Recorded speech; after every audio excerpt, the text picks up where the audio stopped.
कुछ बातें ऐसी हैं जिनका प्रकाश अनधिकारी जीवों के सामने नहीं किया जा सकता है,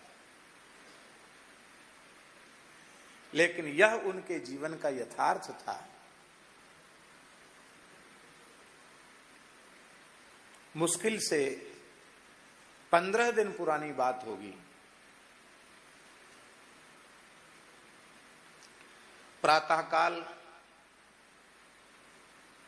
लगभग सवेरे 6 बजे उन्होंने कहा कि मेरे पैरों में बहुत दर्द हो रहा है, मैं थक गई हूं, मेरे पैर थोड़े दबा दो। तो जो नर्स माताजी उनकी सेवा में रहती थी, उन्होंने कहा कि हम दबा दें। बोले नहीं, तुम मत दबाओ। अरे दबा देंगे, क्या है। तो संकोच पूर्वक स्वीकार किया।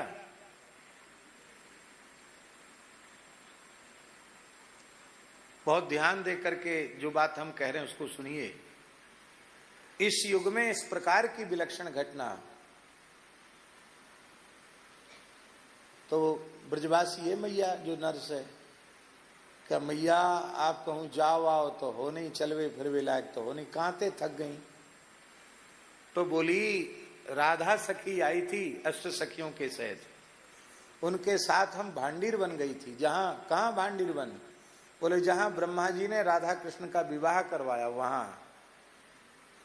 वहां भांडीर वन में गई थी हम, वहां खेल रही थी राधा रानी के साथ, और उनके साथ लौट कर आई है, वो हमको यहां तक भेजने आई है सखियों के सहित। तो मैं चलते चलते थक गई हूं। तो नर्स माता जी ने समझा कि इन्होंने सपना देखा होगा, तो वो उनसे बातचीत छोड़ करके सामने देख करके बोली कि अब तुम जाओ, अब तुम जाओ, तुम लोग चली जाओ।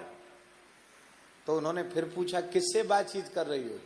अरे बोले तुम्हें दिखता नहीं है, सामने राधा जी खड़ी है, ये तुंग विद्या खड़ी है, ये सुदेवी खड़ी है, ये रंग देवी खड़ी है, ये विशाखा जी खड़ी है।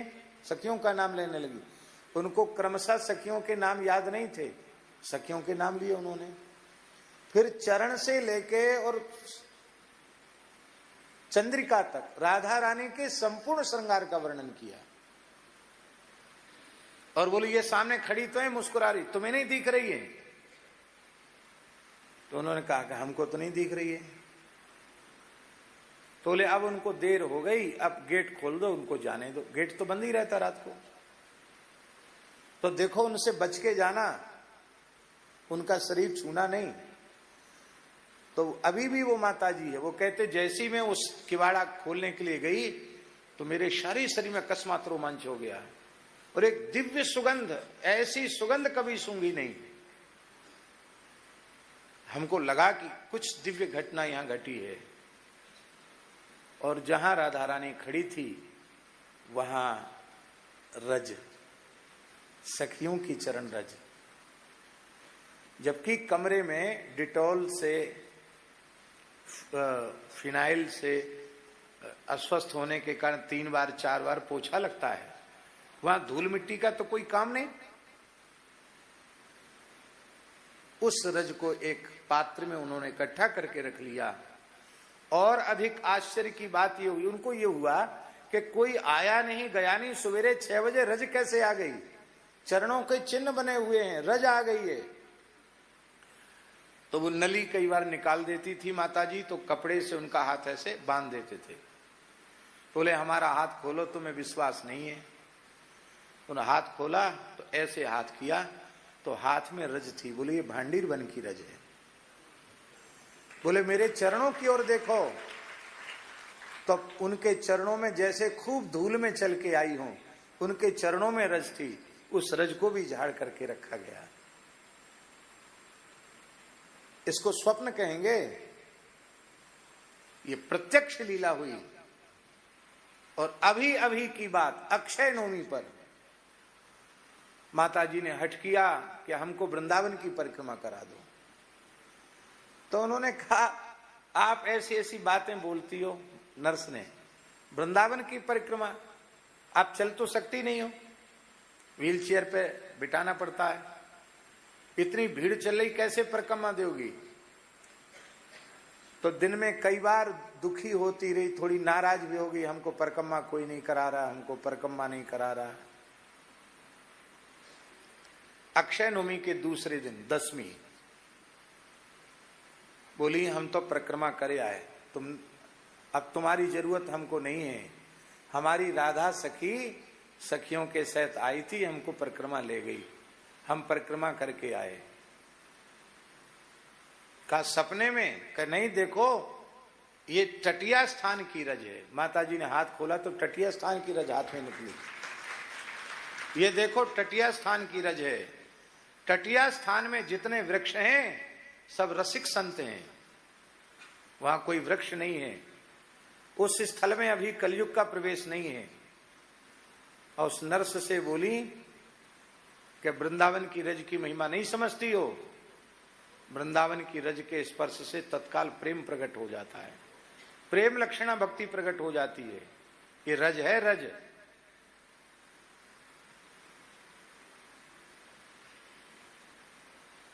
अभी एक दिन बोली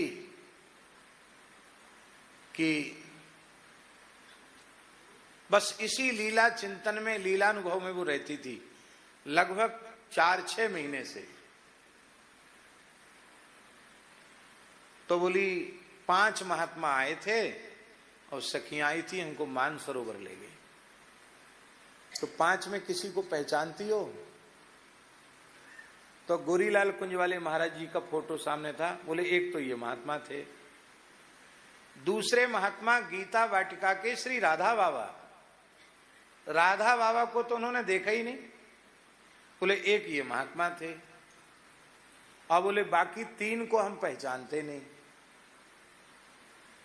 तो वहां मानसरोवर में कौन कौन मिला? पल्ली पार यमुना जी के मानसरोवर है, राधा रानी मिली, सब सखियां मिली, और कुछ बातचीत हुई। बोले हाँ बातचीत हुई। क्या बातचीत हुई? बोले राधा जी ने कहा कि ये तुमने बहुत अच्छा किया, तुम तो ब्रज की लता हो और ब्रज में आ गई हो, और बस इसी ब्रज में तुमको रहना है, संतों के बीच में आ गई, ये बहुत अच्छा किया। एक और घटना सुनाई उन्होंने कि कई बार ऐसा प्रसंग आता कि पिताजी को कहीं जाना है, तो वकील साहब आप तो बहुत बड़े वकील हैं, वर्तमान समय में, युग में दाम्पत्य जीवन का विशुद्ध प्रेम कहीं कोई दिखाई पड़ता है?